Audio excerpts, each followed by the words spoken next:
I honestly was going to leave this off of this podcast, but it's current, it's trending, and it's important as a Black creative that I cover it because this happens to small creators all day, every day. So Painted by Esther is known for popularizing the transition blush look, the one that we've seen on the likes of Olandria, Chloe Bailey, even Kelly Rowland has been in the chair that belongs to Painted by Esther. Now, literally a day, 2 days ago, Patrick Ta came on the internet to debut his new transition blush palette. And immediately it raised alarms and sounds within the makeup community. Now, I do dibble and dabble in the link in bio, consumer, LTK, all of that jazz. I am guilty. You can handcuff me right now. I am engulfed in that community, even though I am a very small part and I'm not at the highest level yet. So this came on my For You page, this was on my Instagram page, this was on my Facebook page, and this was on my YouTube Shorts page, and I had to talk about it. Patrick Ta, I have his products. I have his foundation and I have one of his blushes. When I found out that there was a creator online that wasn't getting paid for promoting his stuff, I kind of like stopped buying his products. I still have his products, but I haven't gone out of my way to buy his products. In fact, I've gone out of my way more and more times to try to find Black owned products because I know at the least the money is going in a Black woman's pocket. Is creativity dead? Is creativity dead, or is it that the gatekeepers of cool and those who have access of cool and creativity are just notoriously stealing and committing theft from smaller creators? Patrick Ta has been accused of the following: allegedly not paying creators, not crediting creators, and from Painted by Esther's own mouth for allegedly trying to spy on her technique by booking a do and go where you're just supposed to come in and do the technique and go.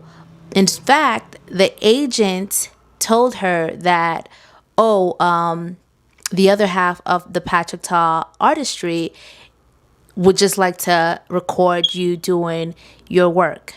And Esther's like, absolutely not. We will not be doing that. My creativity is not up for grabs. So now, why is this such a thing? It's because we've seen so many times where Black women have curated, created, and mastered a technique, something that is cool, whether that is our hair, our fashion, our dancing, our intellectual property. And somehow we end up being the struggling broke artist who doesn't get their credit or accolades, or even while getting those credit and accolades, don't get the benefits and rewards of being paid and being compensated well for being the trailblazer and creator of that thing. And this is what we're seeing with the Painted by Esther and Patrick Ta scenario. I've noticed from this entire segment, people want the rewards of the hard work and expertise without actually having to do the hard work. And just because this has been around forever, the transition blush technique has been around forever, people didn't start paying attention until Painted by Esther brought it to the forefront. And with her being young, with her having to sacrifice so much of her time, money, resources to not get the proper credit, to not be invited to show the tutorial, show the technique, this would have been an amazing collaboration opportunity. Remix: When Life Gives You Lemons, Estee Lauder gives you a MAC x Olandria x Painted by Esther collab. No theft, just a veteran beauty house giving a vet in the making her flowers and her coin in real time. So shout out to MAC, shout out to Estee Lauder. The timing of this couldn't have been more perfect. And the juxtaposition of these two women, chef's kiss.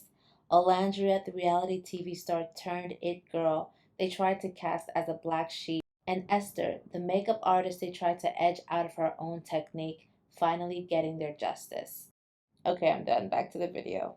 I've seen this playbook over and over. A black woman creates it, curates, masters it, packages it, and puts it out there.